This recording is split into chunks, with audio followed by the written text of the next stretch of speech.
তো welcome to my channel editing Musa. তো অনেক দিনের বাদ পরে আমার হাতে একটা গুগল অ্যাডসেন্স পিনারেটার চলে আসছে। এটা আমরা কী করে ফিল করতে হয় সেটা আমরা দেখব, মানে পিনারেটারটা দিয়ে পূরণ করব। ঠিক আছে, আনবক্সিং করব। তো এই লেটারটা আমাকে পেতে আমাদের প্রায় 21 দিন লেগে গেছে গুগল থেকে পেতে, অ্যাডসেন্স গুগল থেকে পেতে। তো আজকে আমি ফাইনালি গুগল অ্যাডসেন্সের পিন লেটার যেটা আমি পেয়ে গেছি। এটা আমাকে আজ 11টার দিক করে আসছিলো পোস্ট অফিস থেকেই পেয়েছি। ঠিক আছে, আমি এটা খুলে নেব। তো এটা আপনারা দেখতে থাকুন, আমার হাতে থাকা এই পিন লেটারটা আনবক্সিং করবো। ঠিক আছে, তো আজকে আমি পিন লেটার আনবক্সিং করতে দেখতেই পাচ্ছ। গুগল অ্যাডসেন্সের ঠিক আছে। তো প্রথমেই আমি কী করে খুলতে হয়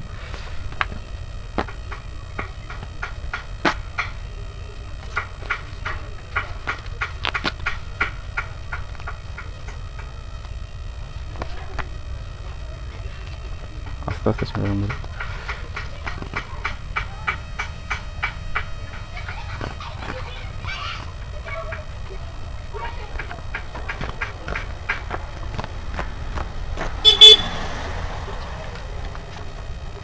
দেখতেই পাচ্ছ আর একটা দিক আমাদের কেটে নিতে হবে।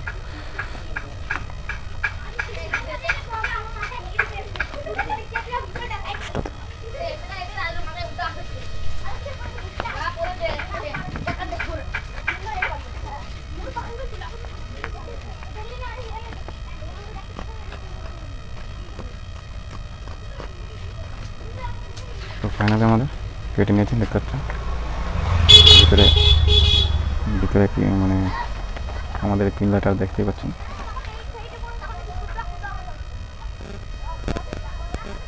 করে যে পিন লেটারটা আমরা হাতে পেয়ে গেছি।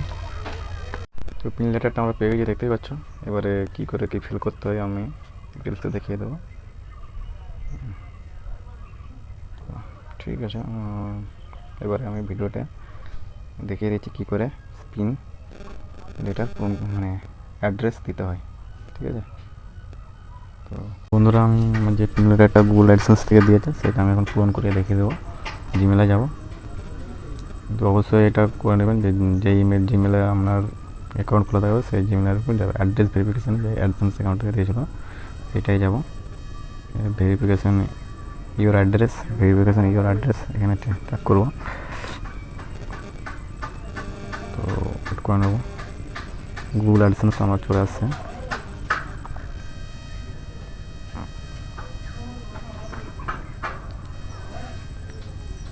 এটা লেখা আছে দেখুন, your payment your hold because you ned to verification your address. তো এখানে আমি ট্যাপ করবো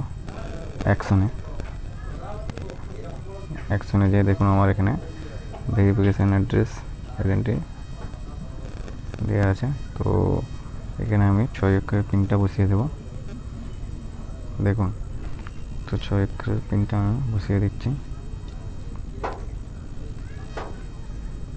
74142 you have one accepted your will stop suddenly ads if you accept 3বার চান্স পাবেন বলছে। তো এটা আরেকবার আমি মিলিয়ে দেবো, দিয়ে সাবমিট করিয়ে দেবো। আমার এটা হয়ে গেছে। দেখুন অ্যাড্রেস আমার কমপ্লিট দিয়ে দিয়েছে। ঠিক আছে, অ্যাড্রেস আইডেন্টি সব কমপ্লিট হয়ে গেছে। তো ঠিক আছে, এইভাবে আমাদের অ্যাড্রেস ভেরিফিকেশান করতে হয় এই গুগলের পিন নাম্বার না থাকলে। তো অ্যাড্রেস ভেরিফিকেশান হবে না। এরপরে দেখতে পাচ্ছেন আমার ভেরিফিকেশান অ্যাড্রেস ও আইডেন্টি ভেরিফিকেশান কমপ্লিট হয়ে গেছে। এরপরে ব্যাঙ্ক কী করে ব্যাংকের সঙ্গে কী করে লিঙ্ক করা যায় সেই আমি দেখাবো পরের ভিডিওতে। তো আর বেশি না ভিডিও বাড়িয়ে শেষ করলাম।